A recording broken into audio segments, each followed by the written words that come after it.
All right, welcome back to Boring Reviews. Nick here. Jodi there. And we are super excited to react to some QI. Quite interesting. Key. What did I do? She swears that her throat is on the brink of life. It hurts. It's been a long day. It hoits. I'm getting from? sick. What is that from? It hoits. Oh. Oh my gosh, is that from The Office? I don't know if it is. I don't know, you say it all the time. I know, and I can't think of it is right it now. The Office when he burns his foot? No, it's not when he burns his No. foot. Anyways, we're off the rails here. We're checking out some QI today. We've reacted to a lot of this, and I just say that if you're new to the channel and you like quite interesting reactions to QI, go ahead and check out our catalog of video reactions, because this has probably got to be at least the 30th or the 50th or something. We have a lot. We really, really do. What if it's only the 12th? Then I'm wrong. Just curious, you know, Which what if? doesn't happen too often. Let's just be honest. Come on, honestly. And which are we checking out today? What is there to dislike about Nick? Wow, let's get into this. Plethora. I think you mean modern mathematics.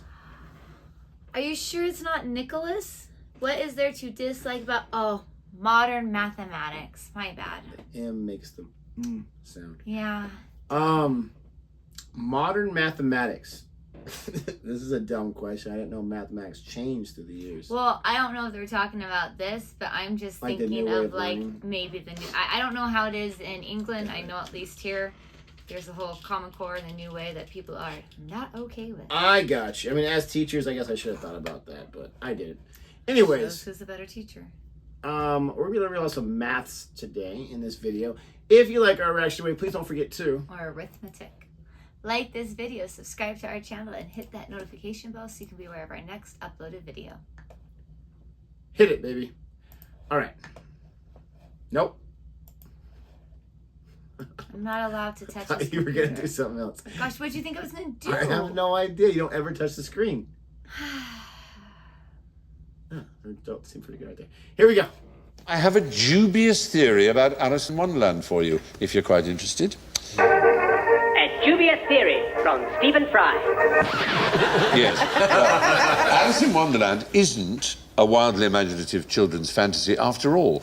It's a bitter, satirical attack on Victorian mathematics. Dubious or not, visit aliceschmalice.co.uk to review the evidence and decide for yourself. A dubious theory from Stephen Fry. I like that one. I like that one a lot. It's an interesting theory, and there's a book written about it. The fact is, as you know, Alice in Wonderland was written by... Lewis Carroll. Who was in real life... A dog. Charles Dodger. A dog. It's so right. The last letter was wrong. It was a don. A don. A don. Yeah. A don. Don. That's what you meant. In other words, he was a fellow of an... Autocorrect. Autocorrect. Damn you, autocorrect. He was a mathematician at Oxford. Yeah.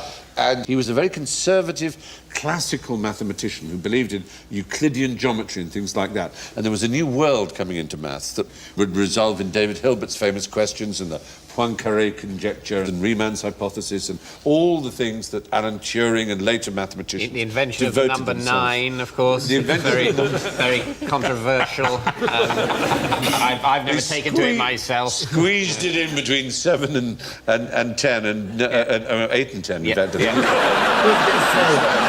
Eight came even later. Eight came later, that's They needed it for the war. That's right. So weird. They did it for bingo, I think. No, but the fact is, he didn't like the way that maths was becoming so extraordinarily abstract and pure, and less to do with either symbolic logic, which was his particular subject, or, as I say, the beauty of plain geometry, which he loved. And so this particular author, Melanie Bailey, argues that the scenes, particularly the Mad Hatter's Tea Party, the encounter with the hookah-smoking caterpillar, and the meeting with the Duchess whose baby turns into a pig, all that sort of absolute nonsense, he thought typified modern mathematics. And most of all, he added in the later story, the Cheshire Cat, who disappears leaving only a grin. It's a humorous way of making a serious point about the futility of abstraction. How can the cat leave a grin behind? The cat was brilliantly played in the Tim Burton film by who did the voice of the cat? It was superb. Oh, Hugh God. Laurie. Hugh Laurie, that's it. That's it. I knew it was someone good. Did you really do it? That's cool. Minus 2,000 points.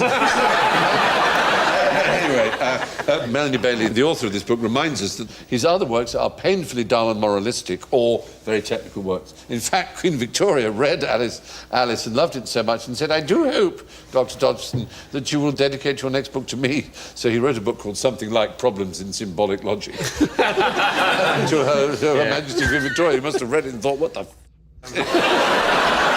Queen Victoria bumper book of boring math. Happy Christmas, Your Anyway, Majesty. she says, this lady Melanie Bailey, that Dodgson was most witty when he was poking fun at something, and only then when the subject matter truly got him riled. Whereas we think of him as just an absurdist, a kind of surrealist, as a nonsense, a master of nonsense. Anyway, it's nice to have dubious theories on our J series, and that's one of them. Wow. So not what we were thinking at all. Nope, not even close. And obviously when I say math never changes, I didn't mean like ever in the history of time. I just meant once a math fact is established, it's not going to change. That's what's so great about it. Yeah, it's black and white. I always get Lewis Carroll and Frank Baum confused. Baum did the Wizard of Oz, right? I don't know why I think about those stories, even though they're different. Maybe it's because it's popular old things that have been in old movies and whatnot. Maybe, Nick, maybe. I did not realize he was the voice of the cat. Nope, I didn't have a slightest idea. That's pretty crazy. Yep. I don't really have too much to say about their topic there because I haven't read this lady's book. No. I do myself, this is just me, I do get kind of a little annoyed when people read like way too much into something. Yes. Now it is interesting that that's like this, according to what they said, that could have been the only like creative thing that he had done. Everything else was like more technical. Well, and I also interesting that he came up with that crazy idea. Seriously, I also want to research it a little bit more because I was always under the impression that he wrote that story on an acid trip. I mean, that's what they all say, like that. So I want to research it and kind of figure out, is it like a mix of both? Is the acid trip completely false? Like, I don't know. And if he was going for, this is my take on how math has changed. I still don't understand how it's changed, but it has. How it's changed through the years, and this is what I think is nonsensical about it. I still think it's a stretch because what is the connection? Like, did he never mention that later on? Like, oh, you know that book I read or wrote that was like very successful? Yeah. You know, I was making fun of math, right? Because I'm all about the old math. And he could have been, and maybe the ideas came to him through drugs. I don't know. It's very, very creative. And you got to respect anyone that has that kind of creativity. I mean, all fictional books are creative. I'm not going to say they're not. They're all art. But they don't all, talk to each person. What's the word? Like where it makes an impact on their life and they love it so much and they talk to other people and it becomes this big. There's very few books of that nature. And that's like a classic. Yeah, absolutely. Heard of it. But I just think it's a stretch. It's almost like a conspiracy theory, right? Where it's just like, oh, this all equals that. I just never really been too into it. But at the same time, I do nerd out on different things. Like we were just talking about Superman. We ran into a kid that worked at a grocery store. His name's Kal-El, his actual given name. And so she was asking him about, Superman, all this kind of stuff. He said, yeah, my dad's a huge Superman fan.